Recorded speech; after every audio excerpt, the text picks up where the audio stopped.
unlicensed Dutch internet radio stations shut down, the loudness war comes to podcasting, and some thoughts on the challenges for music in podcasts. Welcome to the Richard Daly Podcast, bringing you a UK perspective on the latest news and developments from the world of podcasting and internet radio. Welcome to episode 38. I'm your host, Richard Daly. Each week I curate and discuss the latest news in podcasting and internet radio with a focus on the smaller podcaster, radio host and DJ. If you're running an internet-based radio station, how confident are you that you're fully licensed? I think it's fair to say that in the history of internet radio, it's pretty much been the Wild West, with many stations going unlicensed, either because of the cost or because in some countries proper licensing is just not available.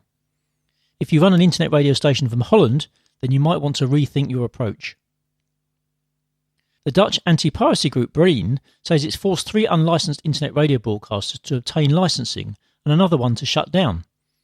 What is interesting about this story, apart from Breen saying that it's not the first time they've taken such action, is that they said that the station streams are provided by a hosting provider based outside of the Netherlands. Now, this hosting provider is based in the Seychelles and runs the IDFNV and Microglobe brands, and they offer Shoutcast and Icecast server hosting. This provider and other similar ones set themselves up as so-called bulletproof hosts to protect their customers' privacy. This is often something stations hide behind, even claiming that the streaming channels are actually owned by the platforms. Bulletproof hosts say they will never provide data and state that they have nothing to do with Dutch or EU regulations. The Torrent Freak article that mentioned this action notes that there are tens of thousands of radio stations on the internet, most of which require licensing to operate legally. Lots of these are run on a hobbyist basis, with official paperwork and sanctioning left perhaps as a mere afterthought.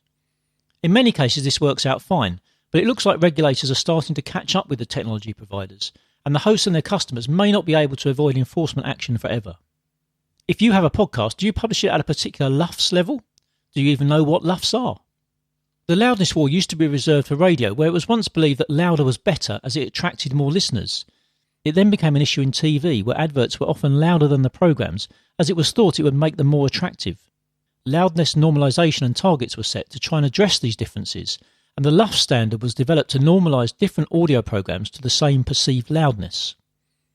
According to Auphonic, we are now seeing a loudness war in podcasting. Platforms new to podcasting, such as Amazon Alexa and Spotify, are recommending higher targets than those suggested by more established providers. In a piece written by George Holzman and Thomas Rintz, titled The New Loudness Target War, Auphonic talk about how these new audio platforms are pushing for higher loudness targets. The article does a great job describing audio loudness and why louder is not better. Whether you listen to podcasts in your car, with earbuds on your smartphone, or through a smart speaker, you will know just how annoying it is if one podcast is much quieter or louder than the next. If you want to learn more about LUFS and podcasts, I recommend articles from James Cridland over at podnews.net. He also analyses the levels many top podcasts publish at. Rob Walsh from Libsyn has also covered this topic a few times on Libsyn's The Feed podcast.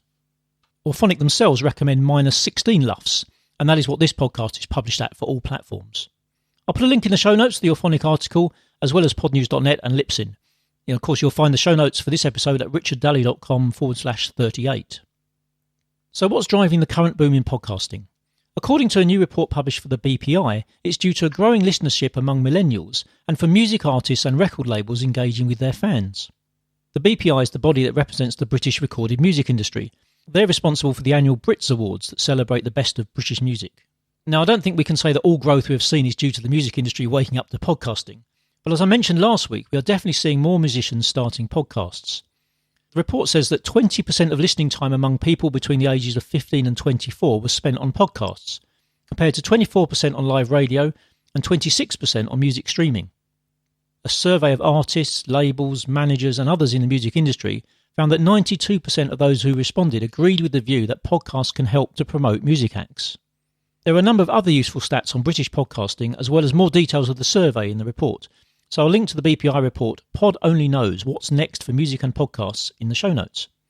It's well worth the read, as it also includes a list of more than 75 music-related podcasts, including many from the US as well as the UK, plus perspective pieces from several industry insiders. The company that co-authored this report with the BPI, Musical.ly, presented another piece at the same time titled The Challenge for Music and Podcasts, Rights Are a Disaster. You won't find a more provocative title than that, will you? Musical.ly took advantage of the event where the Pod Only Knows report was launched, with a big music industry audience, to present on the licensing issues that are proving to be a barrier for podcasters who want to play music in their shows. Their view is that there should be a blanket license for using music on podcasts, similar to the one available for TV stations. The point was made by Miranda Sawyer, who reviews podcasts for the Observer newspaper, that many music podcasts aren't that good really, because they only talk about music, without having the rights to actually play it. Most podcasters steer clear of music completely, so they don't run the risk of getting chased for breach of copyright. Of course, there are plenty of podcasts out there that do play music and try to keep under the radar. Plus, there are mixed shows that call themselves podcasts, but probably don't really meet the true definition. I know I've suggested plenty of reading already, but the Musical.ly article discusses what music industry insiders think podcasts should include and sound like. Though you have to remember, many come from a radio background. If you have a music-related podcast and want to get in front of industry executives, then it's probably worth taking notice of some, at least, of what they suggest. Okay, so that's all from the Richard Daly podcast for this week. If you've enjoyed this episode, do share it with a friend on Apple Podcasts. You can now also find this podcast on Spotify, iHeartRadio, PodSearch, and wherever else you listen to podcasts. If you visit my website at richarddaly.com, you'll find all of my social media links, as well as the various ways you can subscribe to the show. The show notes for this episode are at richarddaly.com/38. As usual, please send me your questions or comments, and if there is a topic you'd like me to cover, then you can tweet me. As always, I really do appreciate your feedback. Thanks for listening, and I'll see you on the next episode.